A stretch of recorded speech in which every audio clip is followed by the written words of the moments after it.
Hello guys, welcome back to free online classes. आज हम CTET के सीडीपी का थर्ड मॉक टेस्ट देखेंगे। तो देखिए, मॉक टेस्ट आपके सामने खुला हुआ है। पहला क्वेश्चन देखिए, निम्नलिखित में से कौन विकास पर आनुवंशिकता के प्रभाव की सीमा का सबसे अच्छा वर्णन करता है। आनुवंशिकता निर्धारित करता है कि हम कितनी दूर जाएंगे। आनुवंशिकता इस बात का प्राथमिक निर्धारक है कि हम कितनी दूर जा सकते हैं। आनुवंशिकता इस बात का प्राथमिक निर्धारक है कि हम कितनी दूर तक जाएंगे। आनुवंशिकता निर्धारित करती है कि हम कितनी दूर जा सकते हैं।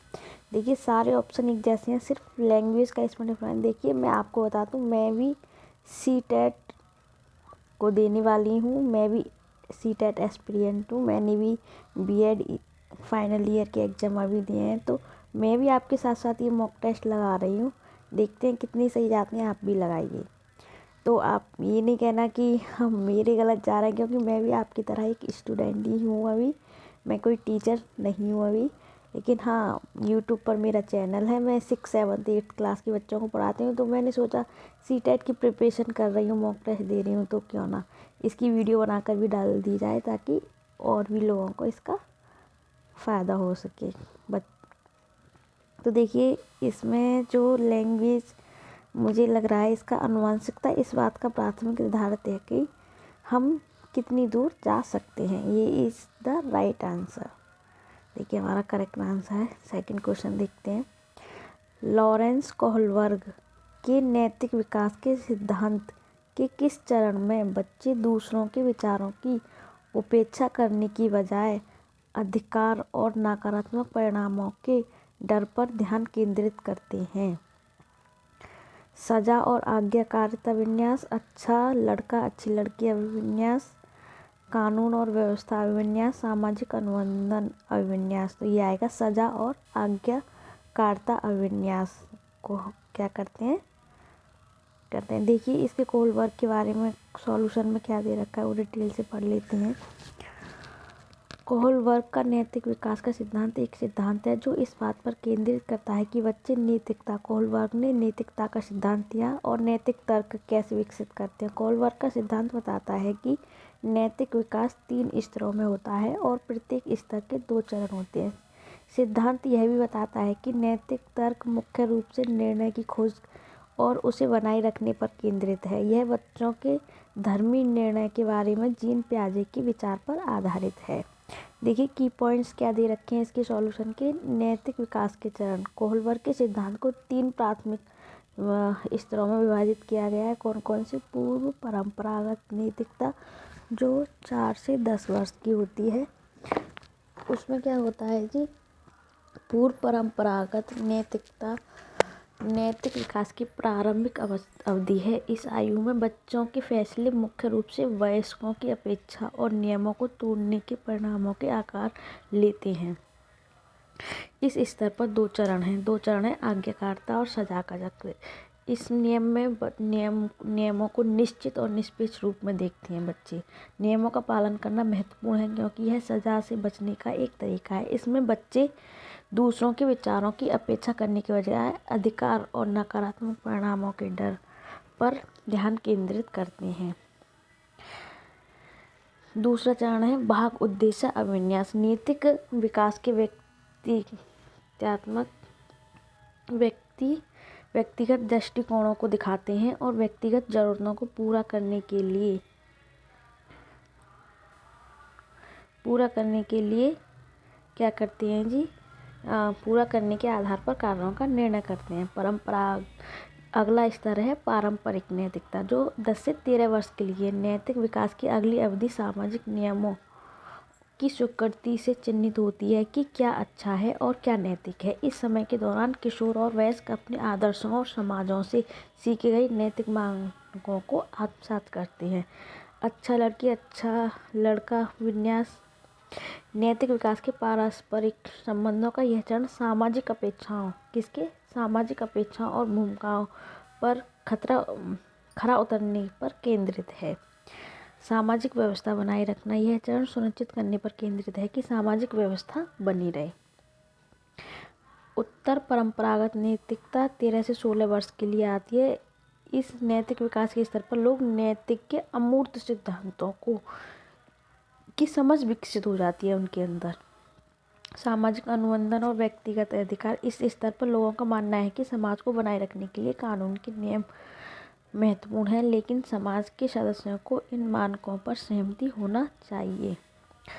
नंबर 6 चरण है सार्वभौमिक सिद्धांत। कोलबर्ग का नैतिक तर्क का अंतिम स्तर सार्वभौमिक नैतिक सिद्धांतों और अमूर्त तर्क पर आधारित है। इस स्तर पर लोग निर्णय के आंतरिक सिद्धांतों का पालन करते हैं, भले ही वे कानूनों और नियमों का विरोध करते हों। इसलिए यह निष्कर्ष निकाल सकते हैं कि लॉरेंस कोहलबर्ग ने नैतिक विकास के सिद्धांत के सजा और आज्ञाकारिता अभिविन्यास चरण में दूसरों के विचारों की अपेक्षा करने के बाद अधिकार और नकारात्मक परिणामों पर जोर दिया।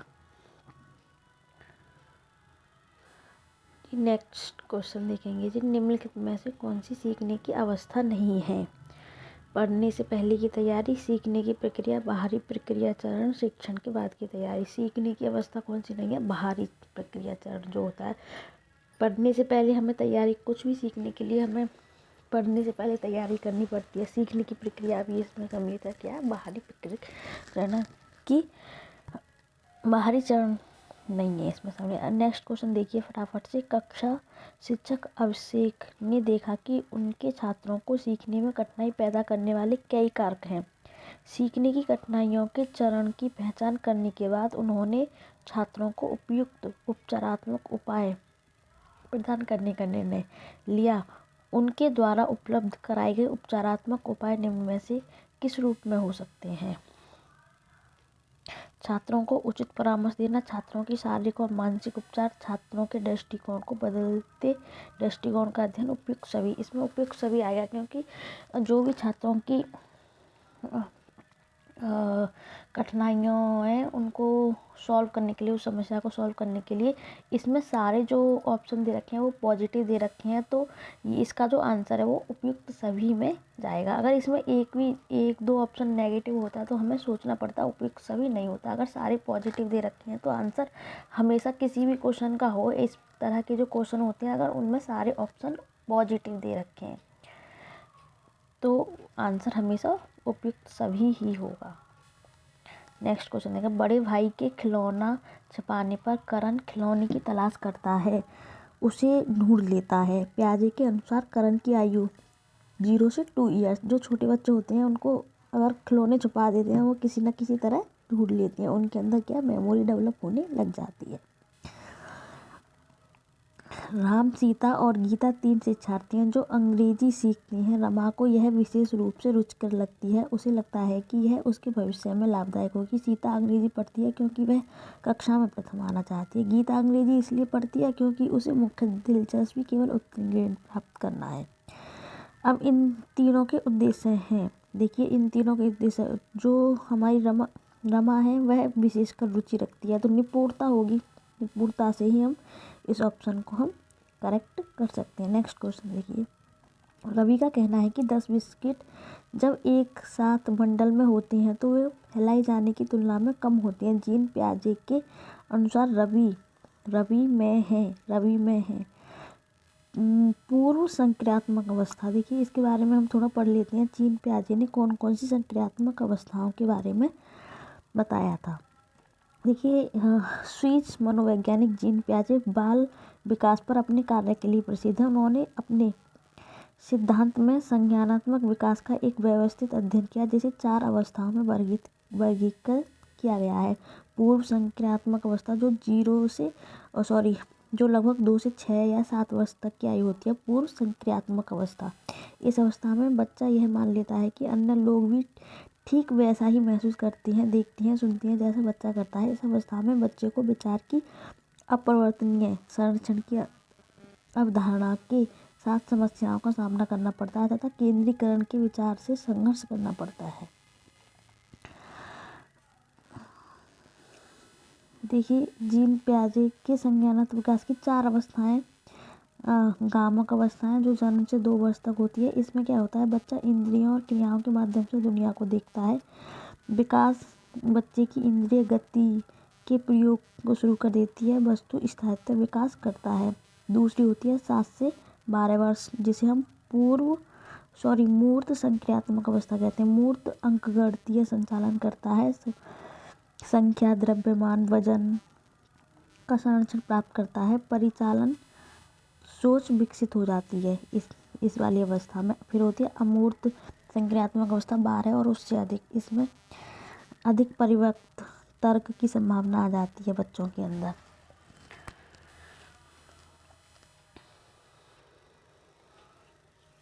तो देखिए ये जीन पियाजे की तीनों अवस्थाओं के बारे में आप देख लेंगे। कामक अवस्था, पूर्व संक्रियात्मक अवस्था और अमूर्त संक्रियात्मक अवस्था। एक और होती है औपचारिक अवस्था, जिसमें बच्चे जितनी भी उनके अंदर मेमोरी डेवलप होती है या जितनी भी परिपक्वता डेवलप हो जाती है उसको उपयोग करते हैं वो लोग समाज में। नेक्स्ट क्वेश्चन देखेंगे जी। पहली पीढ़ी के शिक्षार्थियों के माता पिता शिक्षक संघ, जिसे PTA कहते हैं, में बच्चों की शैक्षिक समस्या को हल करने में अपनी अयोग्यता व्यक्त करते हैं। एक शिक्षक के रूप में आप क्या करेंगे? उन्हें पूर्व शिक्षा के लिए स्थापित केंद्रों को जाने कहेंगे। उन्हें घर पर अपने बच्चों द्वारा बिताए गए समय को ध्यान से देखने के लिए कहेंगे। उन्हें यह बताकर दिलासा देंगे कि बच्चों की समस्याओं को हल करने में उनकी मदद करने के लिए उनके बच्चों के बारे में उनका ज्ञान सबसे महत्वपूर्ण है। अपने घर पर विभिन्न शिक्षा सामग्री के साथ समृद्धि का वातावरण प्रदान करने के लिए कहेंगे। देखिए इसमें मुझे 2 ऑप्शन लग रहे हैं, सेकंड और फोर्थ भी ज़्यादा सही नहीं है, क्योंकि हर कोई पेरेंट्स अपने बच्चों के लिए ज़रूरी नहीं है कि सारी शिक्षा सामग्री उन्हें घर पे भी दे सके और स्कूल में ले जाने के लिए दे सके। तो बच्चों के साथ समय को ध्यान में देखने के लिए कहेंगे। नेक्स्ट क्वेश्चन देखिए। आपके विद्यालय का एक छात्र 9 वर्ष का है और उसकी मानसिक आयु भी 9 वर्ष है, तो आप उसे निम्न में से किस श्रेणी में रखेंगे? उसे सामान्य बुद्धि श्रेणी में रखेंगे। देखिए इसके बारे में थोड़ा सा हम देख लेते हैं। सामान्य बुद्धि IQ लेवल का फॉर्मूला होता है मेंटल एज अपॉन मानसिक आयु अपॉन वास्तविक आयु इंटू 100।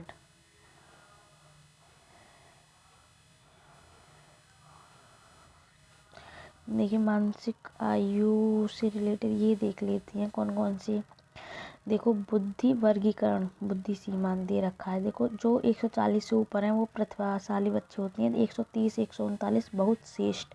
120 से 129 के बीच में जो बच्चे होते हैं वो श्रेष्ठ होते हैं। 110 से 119 वाले बच्चे औसत वाले बच्चे हैं। तो ये क्वेश्चन ज़्यादा आता है कि सामान्य बच्चे, औसत बच्चे की IQ लेवल कितने से कितने तक होता है। तो ये क्या होता है जी 110 से 119 होता है। सामान्य वाले होते हैं 90 से 109। औसत से ऊपर 110 से 119। सामान्य वाला क्वेश्चन आता है 90 से 109, ये याद रखेंगे। औसत से कम 80 79। सुस्त बच्चा 70 से 89। मंद बुद्धि 50 से 59। मूर्ख बच्चा 25 से 49। और बेवकूफ़ जो होता है वो 0 से 24 या 25 हम कह सकते हैं।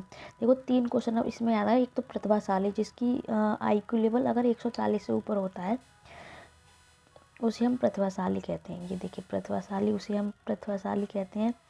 और जिसका IQ लेवल 90 से कितना होता है 109 होता है, उसे हम सामान्य कहते हैं। एक ये आ जाता है मंद बुद्धि वाला 50 से 69। एक मूर्ख 25 से 49 के लिए। ये 4-5 आप श्रेष्ठ को भी आप याद सकते हैं। श्रेष्ठ बच्चा किसे कहेंगे? जिसकी IQ लेवल 120 से 129 होता है। सो देखिए नेक्स्ट क्वेश्चन देख लेते हैं। नेक्स्ट क्वेश्चन क्या है? नेक्स्ट क्वेश्चन है निम्नलिखित में से किसी समस्या समाधान के माध्यम से पढ़ाने में शिक्षक की भूमिका के रूप में नहीं देखा जा सकता। समस्या निर्माण, समस्या को समझने और परिभाषित करने में छात्र की मदद करना। छात्रों को समस्या का उचित समाधान प्राप्त करने में मदद करना। कक्षा में भयमुक्त वातावरण। देखिए समस्या को उचित समाधान प्राप्त करना। ये दोनों ऑप्शन सही लग रहे थे मुझे तो, लेकिन ज़्यादा सही है छात्रों को समस्या का उचित समाधान प्राप्त करने में मदद करना। नेक्स्ट क्वेश्चन देखेंगे जी। चॉम्स्की के सिद्धांत और मानक बाद में किस सिद्धांत के तहत प्रकाशित हुए थे? सरकार और बंधन पर व्याख्यान, वाक्यात्मक संरचनाएं, शिक्षा मनोविज्ञान, परिवर्तनकारी व्याकरण। तो आएगा सरकार और बंधन पर व्याख्यान। जो भी हमारे चॉम्स्की थे उन्होंने सरकार और बंधन पर व्याख्यान किया था। देखिए चॉम्स्की के बारे में हम देख लेते हैं। प्रत्येक बच्चा एक भाषा अधिग्रहण उपकरण के साथ पैदा होता है जिसमें जन्मजात गुण होते हैं जो भाषा के ज्ञान को प्राप्त करने में भूमिका निभाते हैं। यह जन्मजात एक जैविक बंदोबस्ती है जिसे चॉम्स्की के सिद्धांत या मानदंड के रूप में संदर्भित किया गया। चॉम्स्की के सिद्धांत और मानदंड बाद में सरकार और बंधन पर व्याख्यान 1981 और भाषा के ज्ञान 1986 में विस्तृत प्रकाशित हुए थे। इस सिद्धांत के अनुसार एक सार्वभौमिक व्याकरण है जहाँ यह सिद्धांत सामान्य विशेषताएं हैं, जबकि मानदंड उन सिद्धांतों के बारे में खुले छोड़े गए चर और जो भाषाओं में पाई जाने वाली विविधताओं के जिम्मेदार हैं। अतः यह निष्कर्ष निकाला है कि चॉम्स्की के सिद्धांत और मानदंड बाद में सरकार और बंधन पर व्याख्यान सिद्धांत से प्रकाशित हुए थे। किससे प्रकाशित हुए थे? सरकार और बंधन पर व्याख्यान सिद्धांत से हुए थे। चॉम्स्की के सिद्धांत क्या कहते हैं? जो बच्चा होता है उसमें जो गुण होते हैं वो जन्मजात, ज़्यादातर गुण होते हैं वो जन्मजात होते हैं। नेक्स्ट क्वेश्चन देख लेते हैं। जब एक वयस्क कार्यों को उप दिनचर्या के एक समूह में तोड़ देता है जिसे बच्चा सफलतापूर्वक अपने दम पर पूरा कर सकता है, वाइगोत्स्की के अनुसार वयस्क है। वाइगोत्स्की के अनुसार वयस्क है समीपस्थ विकास का क्षेत्र, आंतरिकरण, अधिक जानकान्य ढांचा निर्माण, आधारभूत सहायता प्रदान करना। जो हमारे वाइगोत्स्की थे उन्होंने ढांचा निर्माण पे ही दिया था, आधारभूत सहायता प्रदान करने पर। देखिए हम पढ़ लेते हैं वाइगोत्स्की ने किस सिद्धांत पर बल दिया था, क्या दिया था, एक बार डिटेल से देख लेते हैं जो सॉल्यूशन में डिटेल्स दे रखी है। वाइगोत्स्की यह एक रूसी मनोवैज्ञानिक और जीन पियाजे के समकालीन लेव वाइगोत्स्की ने संज्ञानात्मक विकास के एक सिद्धांत का प्रस्ताव रखा जिसे सामाजिक सांस्कृतिक सिद्धांत के रूप में जाना जाता है। सामाजिक सांस्कृतिक सिद्धांत किसने दिया? तो इसका आंसर क्या हो जाएगा? वाइगोत्स्की। वाइगोत्स्की का मानना है कि विकास की प्रक्रिया में सामाजिक और सांस्कृतिक, भाषा, रीति रिवाज और प्रथाएं, परिवार और कार्य आदि प्रतिक्रियाएं महत्वपूर्ण हैं। वाइगोत्स्की के सामाजिक सांस्कृतिक विकास के सिद्धांत में वे कहते हैं कि बच्चा पहले जो कौशल सीखते हैं वे दूसरों के साथ सामाजिक अंतःक्रिया से संबंधित होते हैं और फिर वे उन्हें जानकारी को लेते हैं और अपने भीतर इसका प्रयोग करते हैं। देखिए की पॉइंट्स क्या हैं। आंतरिकरण, एक व्यक्ति के भीतर सामाजिक स्तर पर विकसित होने वाले प्रमुख कौशल को फिर से देखा जा सकता है क्योंकि वे सांस्कृतिक प्रभाव को आंतरिक करते हैं। आंतरिकरण प्रक्रिया के दौरान बाह्य प्रभावों को अंतर्वैयक्तिक विशेषताओं के रूप में अपनाया जाता है। समीपस्थ विकास क्षेत्र, वाइगोत्स्की के अनुसार ZPD किसी की सहायता के बिना प्राप्त किए गए वर्तमान स्तर और विकास के संभावित स्तर के बीच का अंतर है जिसे MKO के मार्गदर्शन में प्राप्त किया जा सकता है। अधिक जानकारी अन्य, ये सारे जितने मतलब जो भी है वाइगोत्स्की ने कुल मिला के क्या किसके बारे में, ढांचा निर्माण होता है, आधारभूत संरचना प्रदान करने के बारे में बताया। समाज में किस प्रकार से एक बच्चा अपनी समाज से जो भी गुण सीखता है उन्हें अपने अंदर कैसे अपनाता है, इस बारे में वाइगोत्स्की ने बताया था। शिक्षण का प्राथमिक उद्देश्य संपूर्ण अधिगम के दृष्टिकोण की सिफारिश करना है क्योंकि यह शिक्षा को दैनिक संक्रियाओं के निर्माण से मुक्त करता है। यह प्रकरण के महत्वपूर्ण भावों पर अतिरिक्त जोर देता है। यह शिक्षण के लिए सार्थक दिशा निर्देश प्रदान करता है। यह परीक्षण कार्यक्रम को और अधिक प्रभावी बनाता है। यह शिक्षण के लिए सार्थक दिशा प्रदान करता है। प्रभावी नहीं, सार्थक दिशा प्रदान करेगा।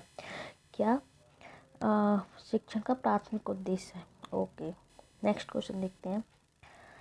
एकल माता पिता वाले बच्चों को पढ़ाते समय शिक्षक को क्या करना चाहिए? शिक्षक को देख लीजिए, नेगेटिव जो होगा उसके साथ अलग प्रकार का व्यवहार बिल्कुल नहीं करना चाहिए, ये तो बिल्कुल नहीं हो सकता।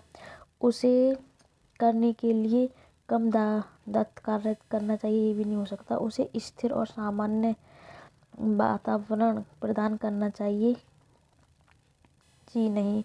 इस बात पर ध्यान नहीं देना चाहिए कि उसके माता पिता एक हैं, तो इसका ऑप्शन क्या होगा, फोर्थ इसका सही आंसर होगा। इसका आंसर फोर्थ क्या होगा, सही आंसर होगा, ये इसका सही आंसर होगा। देखिए नेक्स्ट क्वेश्चन देखते हैं।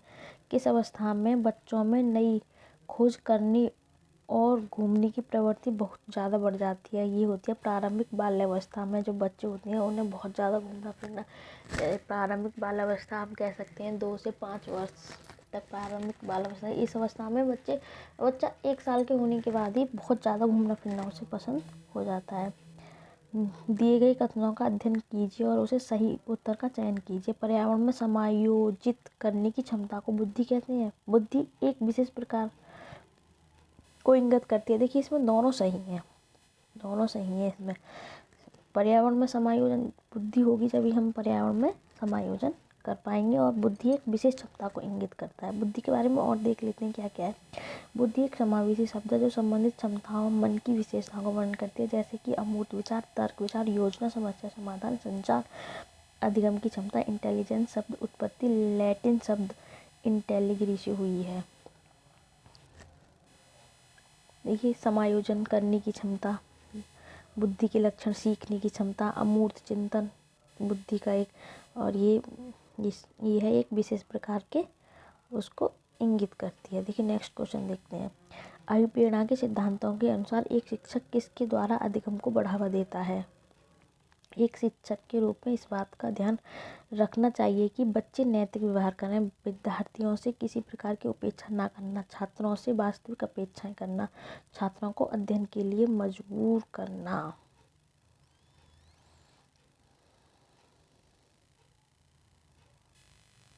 छात्रों की वास्तविक अपेक्षाएं रखना, क्या होना चाहिए, छात्रों से वास्तविक अपेक्षाएं रखना।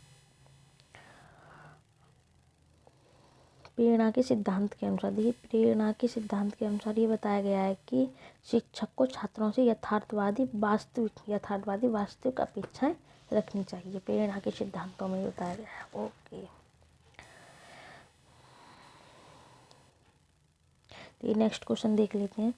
वर्ष 2005 तक सभी बच्चों के लिए प्राथमिक विद्यालय शिक्षा गारंटी केंद्र वैकल्पिक स्कूल बैक टू स्कूल सेवा की उपलब्धता यह किसके सिद्धांत पर? यह सर्व शिक्षा अभियान चला गया था 2005 में, जिसमें ये सारी सुविधाएं बच्चों के लिए स्कूलों के लिए थी। सर्व शिक्षा अभियान, जिसे हम SSA भी कहते हैं, प्रारंभिक शिक्षा के सार्वभौमिकरण की उपलब्धि के लिए भारत सरकार का प्रमुख कार्यक्रम है। SSA जीवन कौशल सहित गुणवत्तापूर्ण प्रारंभिक शिक्षा प्रदान करना चाहता है। SSA राज्यों के साथ साझेदारी में समृद्ध एकीकृत दृष्टिकोण के माध्यम से प्रारंभिक शिक्षा जैसे हम UEE के सार्वभौमिकरण के लंबे समय से प्रेषित लक्ष्य को प्राप्त करने की दिशा में एक प्रमुख हस्तक्षेप है।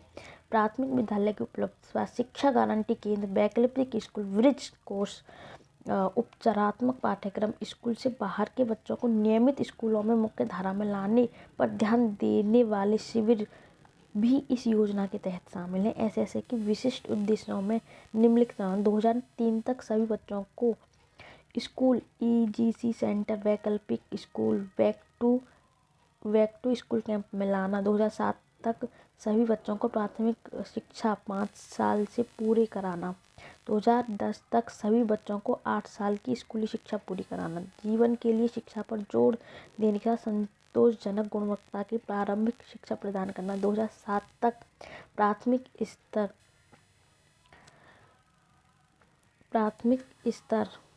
स्तर और 2010 तक प्राथमिक स्तर पर सभी लिंग और सामाजिक अंतर को समाप्त करना। 2010 तक सार्वभौमिक प्रतिधारणा को प्रभावी बनाना। ये सब वर्ष 2005 किसके अंतर्गत किया गया?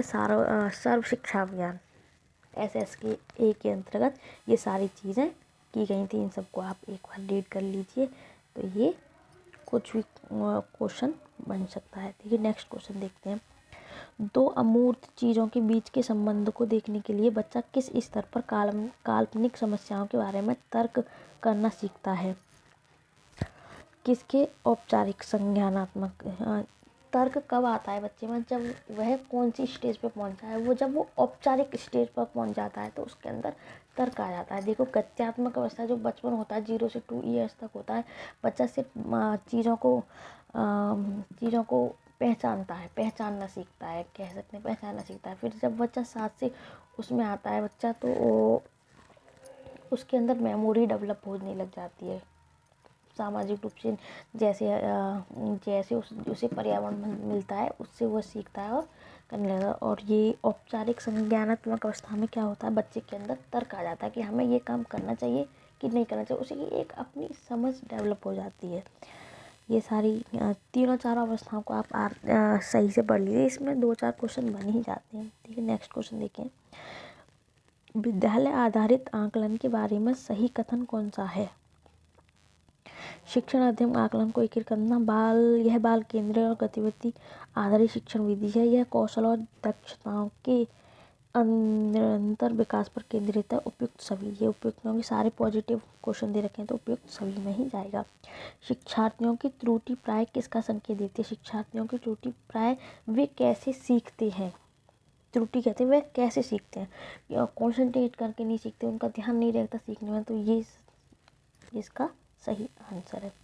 यदि कोई दृष्टिबाधित बच्चा पहली बार विद्यालय आता है तो शिक्षक को निम्न में से क्या करना चाहिए? उसे सभी बच्चों के साथ समान पढ़ाना चाहिए। देखिए ऑप्शन देख लीजिए, उसे सभी सामान्य छात्रों के साथ पढ़ाना चाहिए। सिंपल क्वेश्चन था।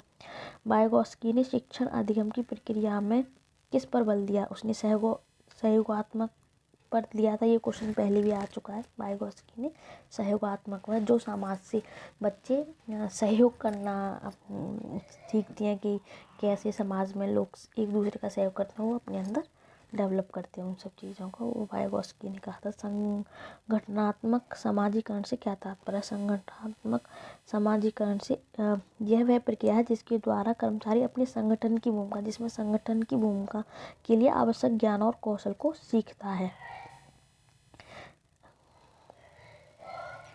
देखिए ये ऑनलाइन और ऑफलाइन का है। ऑनलाइन शिक्षण के माध्यम से बड़ी संख्या में छात्रों को संख्याएं पढ़ाए, बिल्कुल सही बात है, ये बिल्कुल सही बात है। लेकिन ये सही बात नहीं है कि प्रभावशाली ऑनलाइन था, जी नहीं, ऑफलाइन ही ज़्यादा प्रभावशाली शिक्षण था। तो देखिए इसमें सही ऑप्शन होगा ए सही है और दूसरा गलत है। देखिए नेक्स्ट क्वेश्चन देखेंगे। मूल्यांकन प्रणाली में नवाचार विश्वसनीयता होनी चाहिए। मूल्यांकन विफल हो सकता है अगर माध्यम से, तो देखिए इसमें ये सही है, ये ए और आर दोनों सही हैं, लेकिन ए आर की सही व्याख्या सही बात है बिल्कुल। देखिए मूल्यांकन और विश्वसनीयता, मतलब मूल्यांकन प्रणाली में नवाचार कब हो सकता है? जब उसमें विश्वसनीयता और वैधता होनी चाहिए।